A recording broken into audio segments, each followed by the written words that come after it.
alhamdulillah alladhi bi ni'matihi wa jalalihi tatimu salihat wa bi fadlihi tatahaqqaqu maqasid wal ghayat wa bi tawfiqihi tatanazzalu khayrat wal barakat al-yawma akmaltu lakum dinakum wa atmamtu alaykum ni'mati wa raditu lakum al-islam dinan. Je voudrais avant toute chose, Monsieur le Président, m'acquitter non seulement de la gratitude de m'avoir invité à cette conférence. Comme vous l'aviez mentionné, je ne me sentais pas bien et je me suis rendu compte que le jour de cette conférence reportée d'une date à l'autre me faisait tomber le jour où je devais voir mon ophtalmo. Et on est resté très longtemps là-bas et je ne vois même pas très bien à cause de ça. Mais quand même, je tenais à venir. Mais est-ce que je le dois au WARC? Je le dois surtout à Ousmane. À chaque fois que j'ai organisé quelque chose parmi les étudiants, il a fait le déplacement et il a présidé la réunion. Il a toujours fait des exposés d'un très haut niveau. Je suis venu ici parce que je connais la qualité intellectuelle. Quelquefois, je me dis que j'aurais jamais dû m'embarquer dans la politique. Et ce que j'aurais dû faire, et c'est Rawan Bay qui me le dit, ce que j'aurais dû faire en matière de recherche, je vois qu'il occupe la place avec beaucoup plus de brio et beaucoup plus de profondeur. Mangi nuyu ñi ma fekk ñëpp panéliste yëpp di bel nag nuyoo sama doomu ndey suñu ñaari maama bokk ndey ak baay maam Maram Mbàkke moo liggéey si wàllu développement du capital humain Sëñ Touba juddu Seydi Hadji Malick juddu te ñoo ñëpp c'est dans le développement du capital humain di leen ndokkeel itam ren la El Hadji Malick am téeméeri at si biir suuf. Nous avons décidé de célébrer ce centenaire-là. Et ce centenaire a été ouvert à Paris parce que c'est les Parisiens qui ont eu cette idée-là par un exposé que j'avais fait et qui s'intitulait « Le rôle de El Hadji Malick Sy dans le développement du capital humain ». Et quand on parle de capital humain, c'est à la fois l'éducation et la santé. Nous avons multiplié les exposés qui montraient la trajectoire de El Hadji Malick Sy ba fii ñu toll tey ma leen di nuyu yéen ñëpp nag di leen ziyaare bu baax a baax di kontaan si li ma jot a dégg si exposé bi c'est toujours le même brio waaye côté bi nga xam ni moo ma gën intéressé mooy si al ajami. Parce que je me suis rendu compte, et je l'ai dit à tous les chanteurs qui chantent dans les chants religieux, qu'il y a un droit, un devoir spécial. Si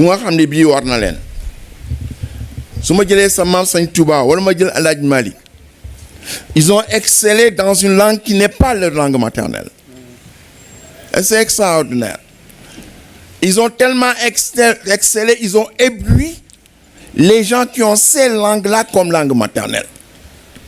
Mais en excellant dans cette langue-là, Bainan fit quelque chose de très profond. Et c'est un Libanais qui avait attiré mon attention là-dessus. Devenez-moi, comment se fait-il que Sunde wa Hila Souzahab wala ñuy way nuuni ñi koy déglu xamuñu arabe bi lan la. Mais pourtant, ils sont en extase. Ils sont en extase. Quel est le ressort qui explique cela? Man may def observation ma gis ni sunu mag ñëpp riñ mu ñuy bindee dañu jël xam comment on dit ça xaafiya bi bu wolof bi ñu tëggee arabe bi de telle sorte que le wolof qui écoute ça du internet du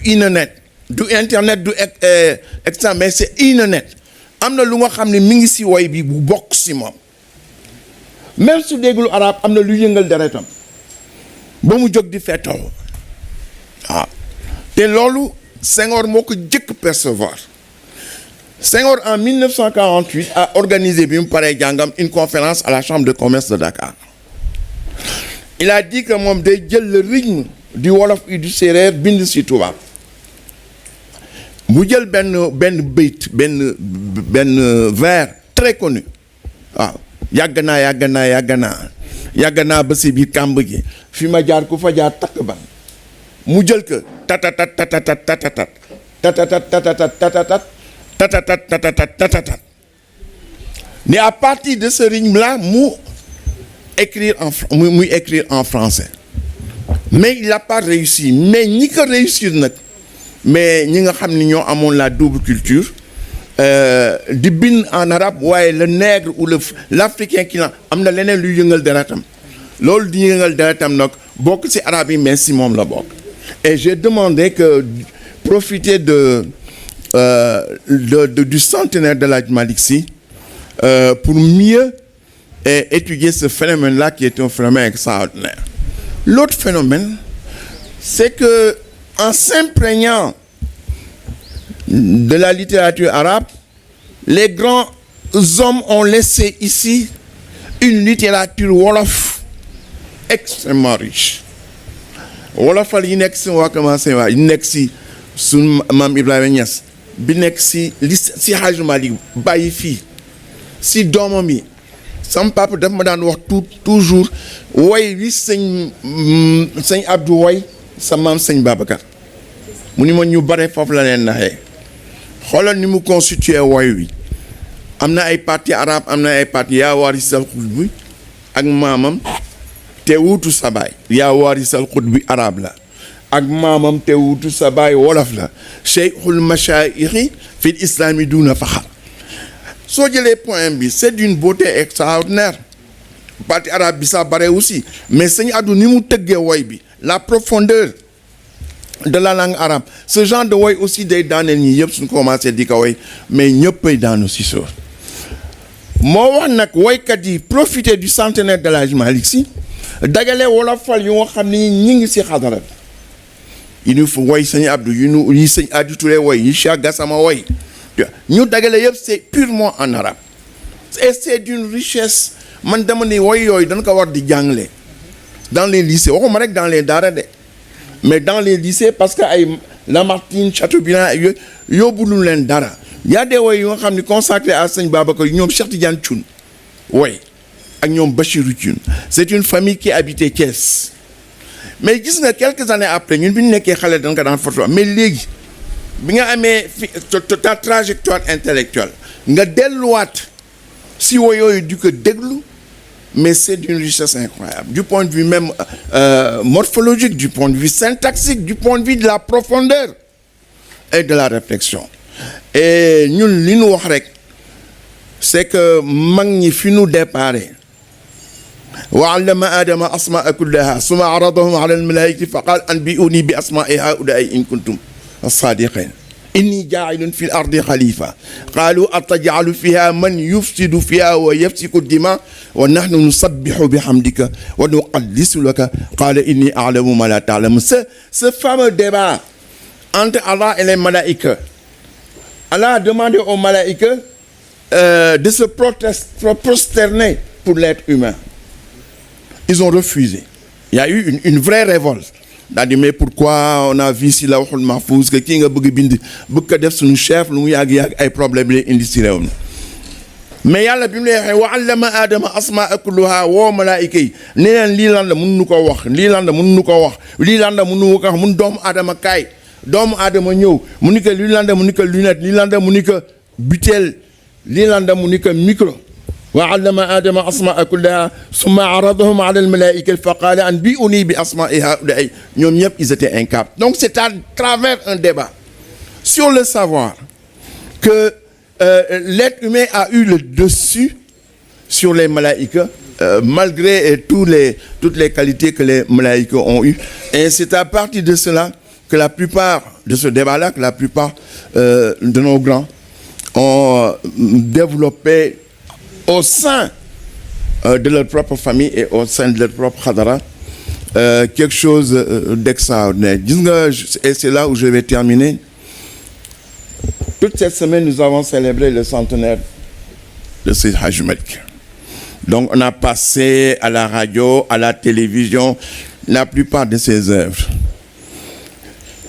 Moi, je suis ben xarit bu naan Thierno Diop doomu sëñ Malick Diop sëtu sëñ Mohsin Diop la man jàpp naa ne ñi demoon jàngi dans les pays arabes surtout à Azhar moo si raw dafa teel mokkal alxuraan ñu teel ko yóbbu mu dem jàngi nekkoon nag si diggante ñoom Kishk yooyu ñoo ko formé ñoom d'abord waa kër sëñ Mohsin dafa am lu ñuy wax dañu yàlla si ñoom la wàcce alxuraan te ñoom moom alxuraan et ils le disent partout. Ensuite ñu bare si étudiants arabes yi dañu xeeboon li mag ñi bind c'est-à-dire que li ñu jàng fee rek moo am solo ñu xeeb li mag ñi bind am na benn bés un Gambien que lorsque j'arrivais je venais tout juste d'arriver à Jeddah mu ni ma man j'ai formé à Azhar dama bëggoon yàlla effacer fomp bépp xam-xam bu mu amoon Sénégal dugal si xam-xam bu nga xam ne bii jàng naa ko dans les pays arabes moo ma ko carrément ni ma li ma jàng Sénégal c'est une perte de temps xam-xam bi tigi ma nga Azhar benn bés mu am un sommet de l'OCI j'ai rencontré à Bamako mu gis ma di ma sëñ Mansour ma ñëw mu ma jàng nga abada bu ruux mu ni ko waaw jàng naa ko mu ni ma kooku leneen la li sama bind foofu parce que Seydi Hadji Malick a investi tous ses talents dans ce poème-là. Donc am na ñoo xam dañuy jàng li mag ñi bind ñu bàyyi ga dañ koy xeeb kii nag Thierno sama xarit la mu ni ma déglu naa temps yi ku naan Pape Anne mi ngi nekk ci télévision bi di firi Xilaasu Zahab ce poème maam Seydi Hadji Malick man xaw moo ne sa maam noonu la mën jàngee affaire yu bare yu ma réeroon sur la vie du prophète mais il a traduit daf koy indi d'une manière boo xam ne bi dama mujj dellu si alxuraan di vérifier ndax li mu wax dëppoog nag li nga xam ne moo am tu vois et pour vous dire que mag ñi liggéey noonu liggéey bu bare Ousmane vraiment je suis très fier d'être ici mënuma ko sax mais dama xam ni fii suñ fi ñëwee njëriñ rek laa fi jëlee ñeneen itam njëriñ rek la ñu fi jëlee ça m'encourage à lire non seulement ce livre en entier mais l'ensemble de ta production di leen sant di leen gërëm wasalaamualeykum wa rahmatullahi taala wa barakatu